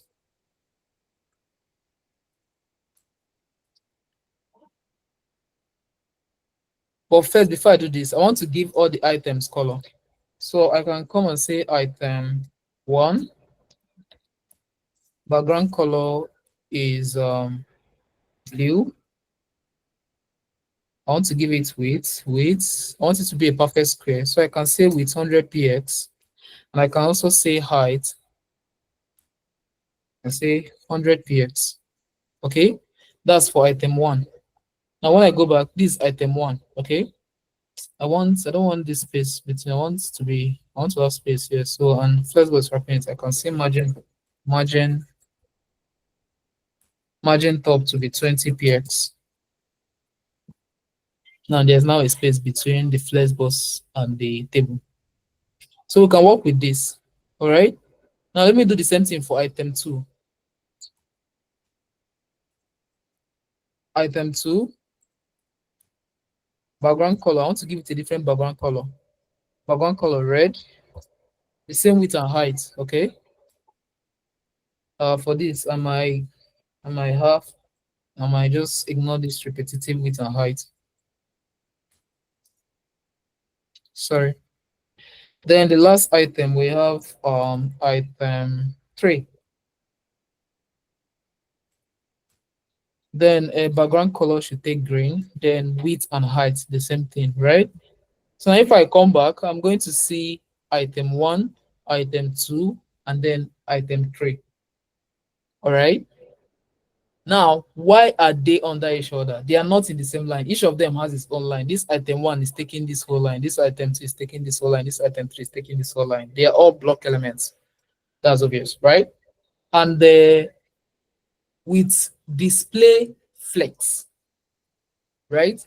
We can arrange all these items to be in the same line by just saying display flex, right? So when you hear Flexbox here, you are mostly using the display flex, right? So, and it just makes design easier. With this display flex, it can easily manipulate responsiveness. We're going to talk about responsiveness in our next class, like reducing the sizes of your content or layouts to fit each particular screen. We're going to test it for mobile. We're going to test it for tablets. We're going to test it for laptops or big screens. Now, this is the Flexbox that is wrapping these 3 items, right? The one that is wrapping these items, we are going to set it to display flex. Let me remove this guy. So this is the Flexbox. Now if I say display flex, that's all. I just apply display flex. Everything is now in the same line. Okay. Now there are other properties that comes with display flex, right? Yep, other properties that come with display flex. There's a property we call justify content. Okay, and justify content have a lot of values. We have space around, we have space between, we have space evenly, we have starts, we have center, we have flex end, we have flex starts. It's just a lot of them, right? But then let's use space between. Space between is just the name. Yeah, I want to put space between every item, and make sure you're putting all these styles on the parent elements. This is the parent elements, and these are the 3 children that we want to position in a flex display or a flex box. So now we just added justify content space between. Now when I save, remember it's like this, right? Now when I save, it's going to apply space between each of them and push all of them to the walls, right? Like push everything, evenly space everything right in the middle, with the first and the last item reaching the very end of the box or the container. So this is just one value. We can try another value. There is flex start. By default, it is flex start, right? By default, it's flex start. This is flex start. It means every item under this element should will be positioned on the start of this flex or the start of the element, which is this. There's also, since there is flex start, there is also flex end. Flex end means all these things go to the end. Now, when I save, if I come back, you see that all of them are now pushed to the end. All right. There is more to this flex. Yeah, it is going to come. You are going to be using this flex. Once you get to know it, right, you probably might be using this particular declaration or the Flexbox most of the time, because it is easier to style and make your code responsive using the flex property. So this is just one of them. We can actually, since it is all here by the end, we remember we positioned it, we set the justify contents to the end. There's a way I can also add gap in between them. Remember, I told us that Flex just comes with a lot of other properties. There's other property that is accompanied with Flex, and we call it gap. Okay? Can just say gap. Can give gap. Gap is a unit value, right? You can give it 10px. Now, what I'm telling the system is, in between each item, give a gap worth of 10 pixels. Now, when I come back, you see that each item now have a gap worth of 10 pixels. All right? We can actually increase it. 50px. Yeah. And see each of them has a gap worth of 50 pixels. And the last but not the least is flex direction. I mean, the last but not the least for this class, there's other ones we are still going to talk about.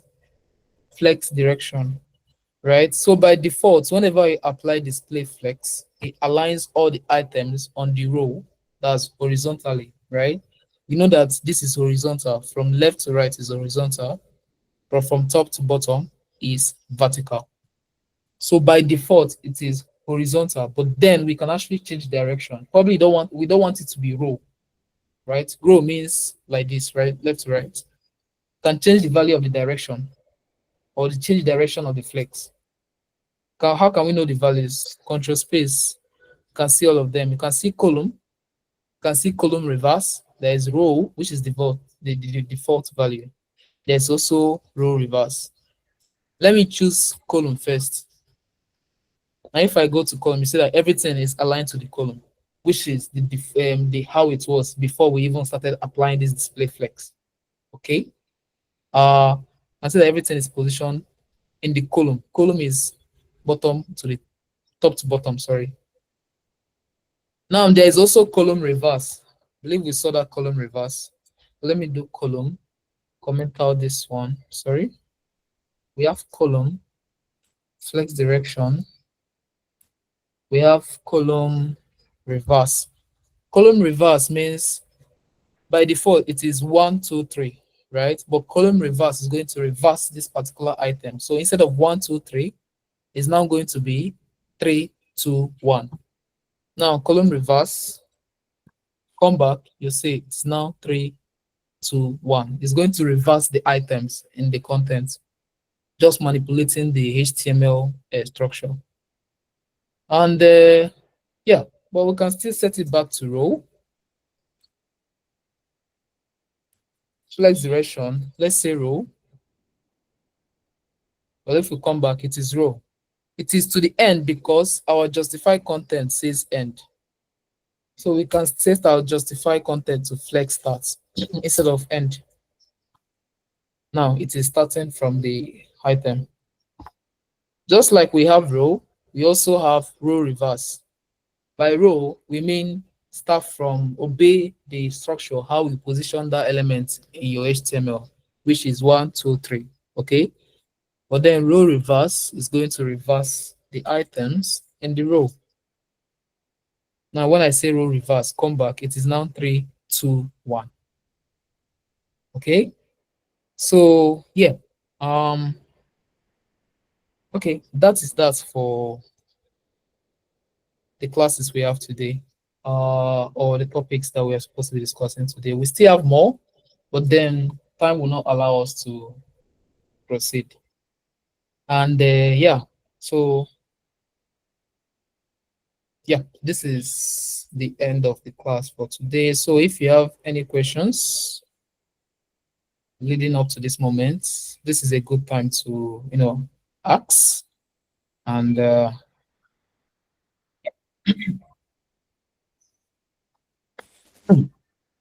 right, Oguyemi Israel, go ahead. Yeah, thanks for the lecture. I discovered that when I try to apply some attributes in my list items, when I even put a class to the list, to the another list, it's not applying. So I want to ask, does it mean that when you have your list items, even if you name them with a class, you cannot apply attributes to them except you apply to a div, a container containing them? That is my question.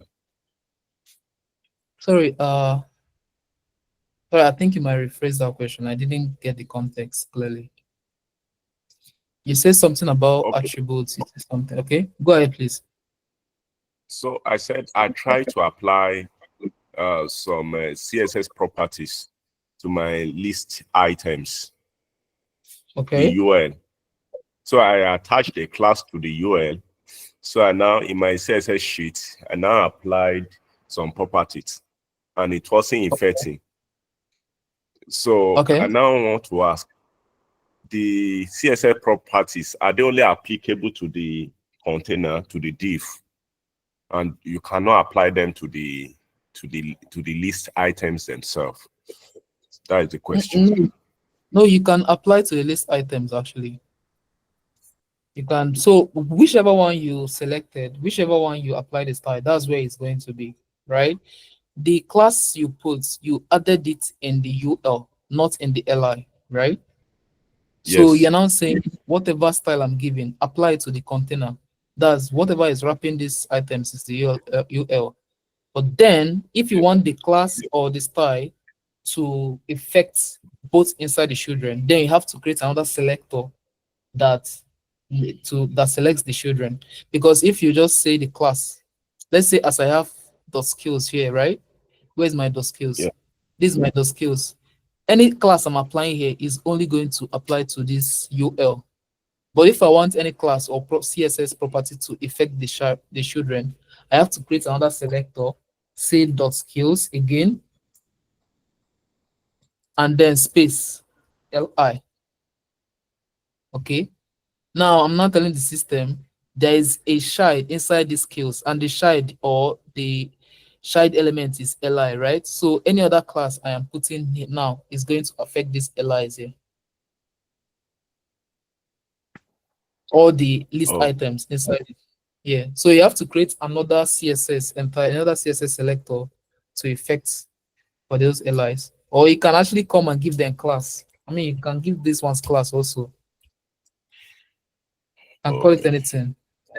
Then call that class. Then style it. Okay, thank you. I hope that answered the question. Yes. All right. Thank you very much again. Any other question, please? Yes, Jacqueline. Yes, thank you so much. Can you hear me? Yes, I can hear you.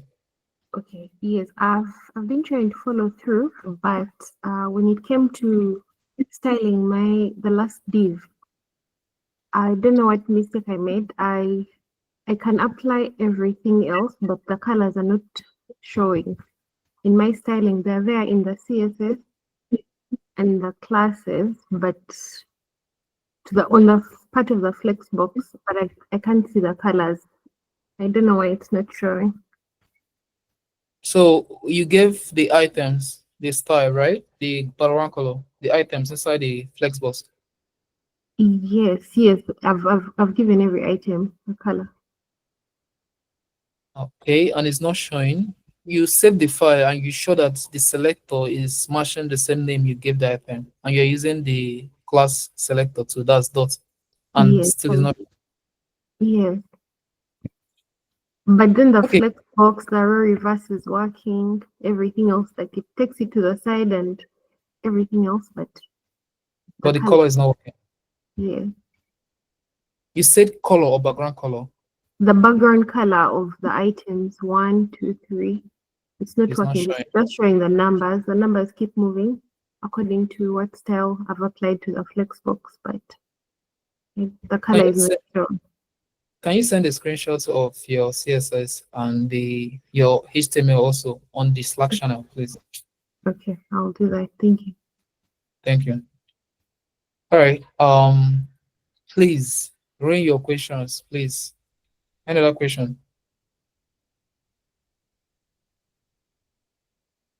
Please, if you have question, like this Flexbox was a challenging part for me when I was starting, right? So I believe that you is going to look overwhelming now. So just ask that question that is not clear yet. I'll be ready to answer it right now. Please, let's bring in our questions.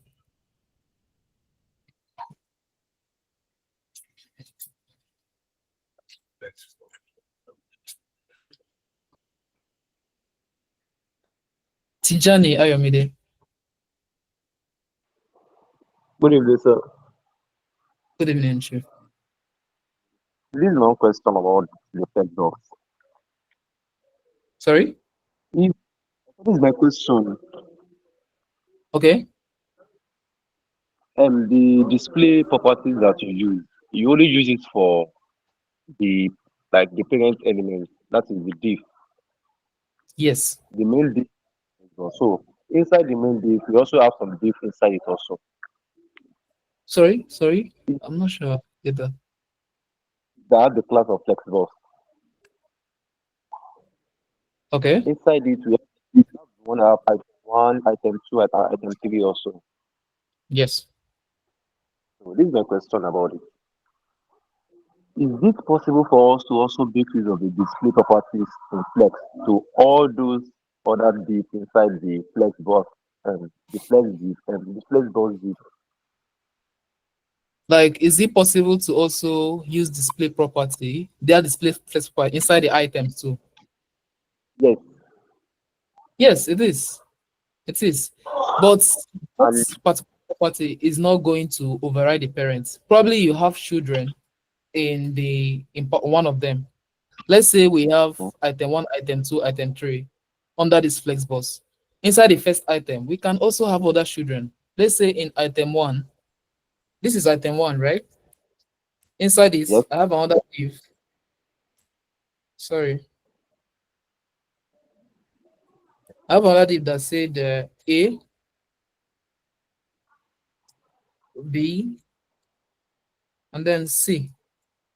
Okay, you can see that this item one is a child of the Flexbox, but it also have its own children, which is A, B, and C.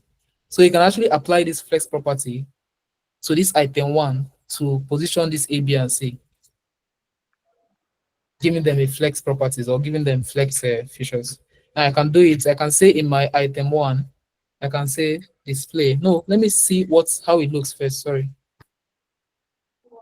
Yeah, in my item one, you can see we have ABC in item one, right? Are you there? yes, sir. Okay. We have ABC in item one. Now I can give my oh god, I have to give each of them class again. Sorry about that. Item Okay. one A, then class name again. Item one B, another class name again. Item one C. Okay. I mean, this is clear, right? You know why I'm giving them one A, one B, one C, right? Yes, sir. Yeah, then I can now come and say, let me just come down here. I don't want to disturb these ones. I can say dot item 1A, take width of I mean, you can still do the same thing that you did in the parents to the children. Then height All right. and background color red. Let me just do this real quick, right? Item. This thing doesn't want to help me today. Okay. Then item 1C. Okay. Now item 1A, item 1B, item 1C, green and blue. So if I go back, I'll see that no, this one is using the same color. See another color aside blue. And let's say black. Yeah, you can see A, B, C. Oh, let's give it color white. I just want to be able to see the C. Yeah, A, B, C, right? So I can, still give the parents display flex. It's still inside the display flex, but then it has its own flex properties because it has children. Now, inside that item one, display flex properties are only applied on the parent element. So for these children, this is the parent, which is item one. Can say display, flex. Then it's going to like position all those things in a flex position. Yeah, I can even say justify content. I can say center. There is justify content center. Justify content center centers everything in the center. You can see it was at the edge before, but now it's in the center. Then let me give it gap. Remember we talked about gap. Gap Yes, to sir. be 10px. Each of them have a space gap 10px. So yes, you can have flex inside the flex, inside the flex, inside the flex, inside the flex, inside the flex. You are just in control All of right. it. It's not limited. Thank you so much. You're welcome. Yes. Any other question, please? Okay, let me take the questions from the comment section. Emmanuel Abaka said, please, can you send the attendance form here? Right, yes, I can send the attendance form again. Copy link. Please, let's ensure we fill this form before we leave this call today. I just sent it in the chat box of this meeting, so please do the needful. Faith, again, Ajamas, sorry if I'm pronouncing that wrong. You said in the about me, why is the simple in the text bold? Oh yes. Wait, what? My about me is not showing. Oh yeah, I set it to display none, if you remember. So let me remove this class. I still want to see my about me. Yeah, this is my about me. Yeah, it is in bold because I gave the simple a special effect. You can see I wrapped it in a span and I gave it a unique CSS property, font weight bold.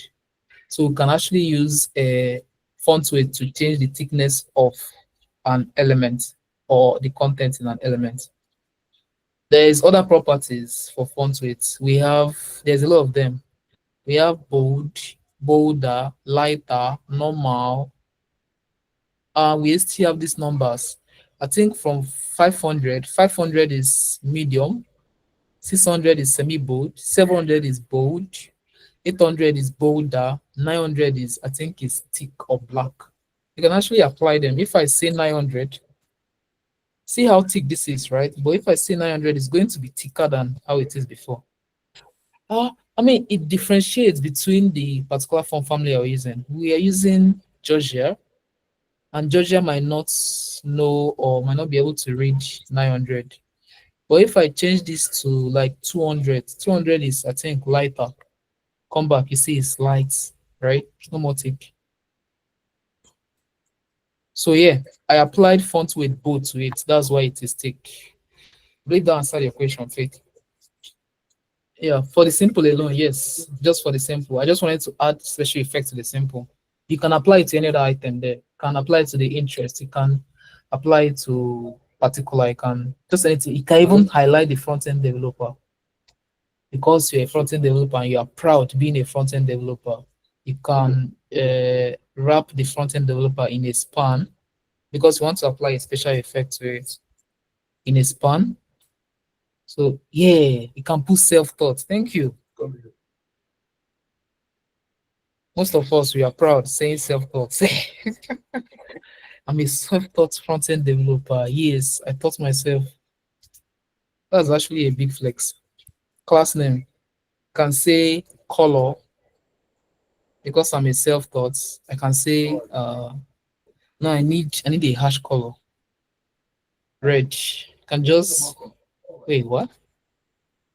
Oh, sorry, it's supposed to be style. I mean, it does happen. Instead of class, it's supposed to be a style attribute, right? Because we're applying a style. Now we'll go back. It's going to be I'm a self-taught front-end developer. Yeah. So yeah. Oh, okay. Okay. Jairus asks, at what time will the recording be posted in the YouTube? I'm late due to network. The recording should be available on YouTube tomorrow, and when it is, you'll be notified on the Slack channel. We'll be sharing the link too, so you can, revisit. And justify content. Okay. Okay, thank you, Miriam. You are taking notes of everything on the chat section. That's really great. Thanks. And every other person I see you, Nafisa, thank you. Okay, Nafisa asks, is active also a pseudo class? Yes, active is a pseudo class, and I believe we used it for this div, this download CV. Remember, when we hover, take this one, but when we click is meaning we're making it active. It becomes this color. Okay, so when is the deadline for the assignment? Which assignment? Is it today's assignment? I'll be sharing the assignments later on the Slack channel. Please, let's stay updated and make sure you visit the Slack channel at least once a day so you can stay updated if there's a change. Okay, I think that's all from me. In the absence of no other question, I will be giving Alex, our manager, the room.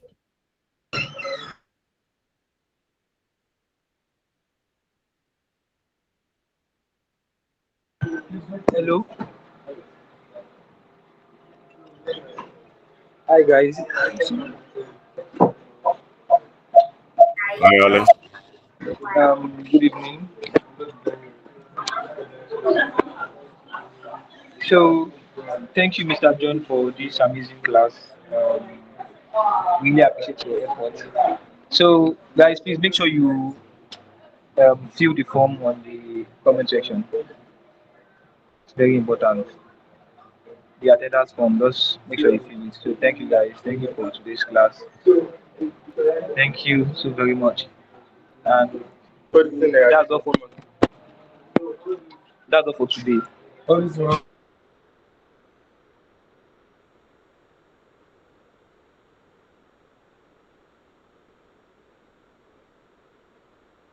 All right, thank you guys for taking our time to join. Please have a great weekend.